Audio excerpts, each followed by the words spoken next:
مکہ چھوڑ کے مدینہ، راستے میں بھوک لگی، رابغ ایک خیمہ دیکھا، وہاں ایک بوڑھی عورت بیٹھی۔ آپ نے ان سے کہا ماں جی کچھ کھانے کو ملے گا، پیسے دیں گے؟ اس نے کہا بیٹا بارش نہیں ہوئی، کچھ بھی نہیں ہے، قحط ہے، کھانے کو بھی نہیں ہے، پینے کو بھی نہیں ہے۔ تو ایک بکری کھڑی تھی، بالکل کمزور، اس کے جسم پر صرف کھال تھی۔ آپ نے کہا اس بکری کا دودھ نکال لوں؟ وہ کہنے لگی دیکھ تو رہے ہو اس کے جسم پر تو سوائے کھال کے اور ہے کچھ نہیں، کہاں سے نکالو گے؟ کہا مجھے اجازت دو۔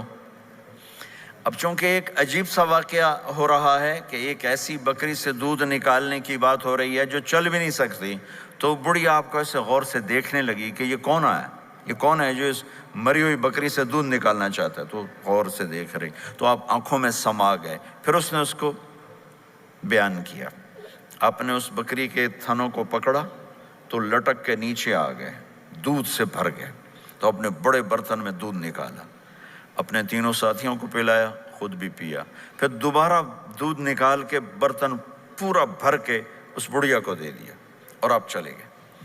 شام کو اس کا خامد آیا، ابو معبد، انہیں کہا ام معبد یہ دودھ کہاں سے؟ کہا اس بکری کی۔ کہا پاگل ہے، یہ تو چل نہیں سکتی، اس کا دودھ کہاں سے آ گیا؟ کہا ایک نوجوان آیا تھا، اس کے ہاتھوں میں کوئی تاثیر تھی، جادو تھا، جس سے یہ دودھ نکلا ہے۔ وہ کہنے لگا ان عتیلی، بتاؤ وہ کیسا تھا؟ شاید آپ نے کبھی سنا نہ ہو اپنے نبی کا حلیہ، میں بتانا چاہتا ہوں ہمارے نبی کیسے تھے۔ رأیت رجلا ظاہر الوضاء ابلج الوجه حسن الخلق لم تعبه ثجلة ولم تجر به سعلة وصيم قصيم في عينيه دعج في أشفاره وطف في صوته سحل في لحيته كثاثة في عنقه ستع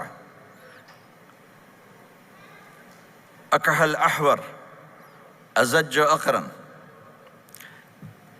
إن صمت فعليه الوقار وإن تكلم فسماه وعلاه البهاء أجمله وأبهاه من بعيد وأحسنه وأحلاه من قريب كأن منطقه خرزات نذب يتحذرن فصل لا هزر ولا نزر